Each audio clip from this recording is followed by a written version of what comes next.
You know that feeling, right?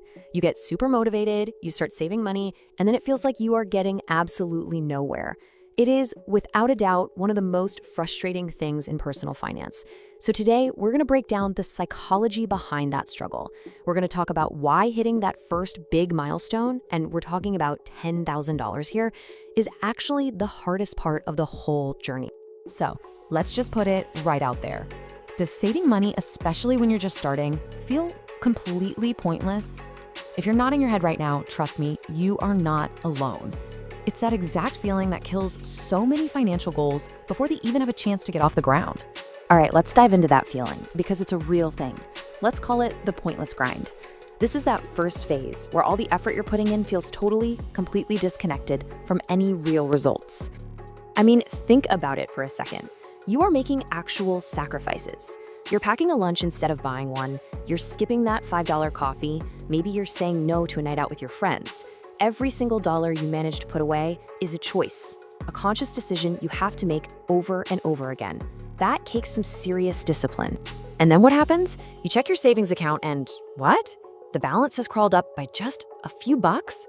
It feels so demoralizing. It's like you're trying to climb this massive mountain, but you can't even see the top.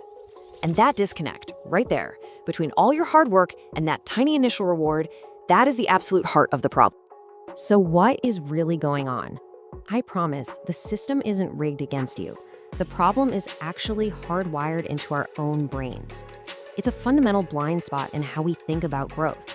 And once you understand it, everything starts to click. And this right here shows the conflict perfectly. Our brain naturally expects things to be linear. Put in 1 unit of effort, get 1 unit of reward. A nice, straight, predictable line. But that's not how money grows. Savings and investments grow exponentially, thanks to compounding. It starts off painfully slow, and then it hits this inflection point and just shoots up. That shape is called a J-curve. And that flat, slow beginning part, that's exactly where most people get discouraged and give up. We actually have a name for this mental trick: the hurdle illusion. It's your brain tricking you into thinking that this slow start is a sign that you're failing. But you're not failing at all. You're doing the most important work. You're building the foundation. You're not failing, you're building the launch pad. Okay, so if the beginning is the launch pad, then when does the rocket actually take off? Well, for most people, there's a very specific psychological tipping point where the whole game just changes. $10,000. Now, this isn't just some random round number. This is the point where your savings is finally big enough that the returns, the money that your money is making, starts to become noticeable. It's the first time you can actually feel your money starting to do some of the work for you. I love this quote because it just nails the feeling. Getting to that first 10 grand is a pure test of your own grit and discipline. It's a hurdle you pretty much have to clear all by yourself.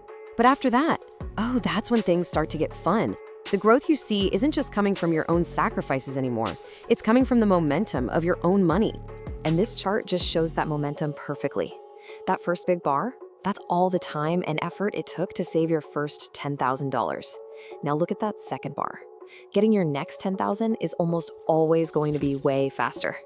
Why? Because now your savings and your investment returns are working together as a team. That right there, that's the magic moment. So let's talk about what happens next. Because clearing that first hurdle isn't just about hitting a number on a screen. It's about totally changing your entire relationship with money and saving. So the process really breaks down into 3 steps. First, you just have to overcome that psychological barrier. You do that by understanding the hurdle illusion and knowing that the slow start is completely normal.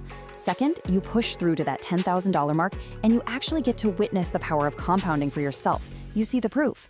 And finally, once you get that positive reinforcement, saving stops feeling like a chore and it becomes an automatic, empowering habit. So the real takeaway here isn't just a savings tip. It's a new way of thinking.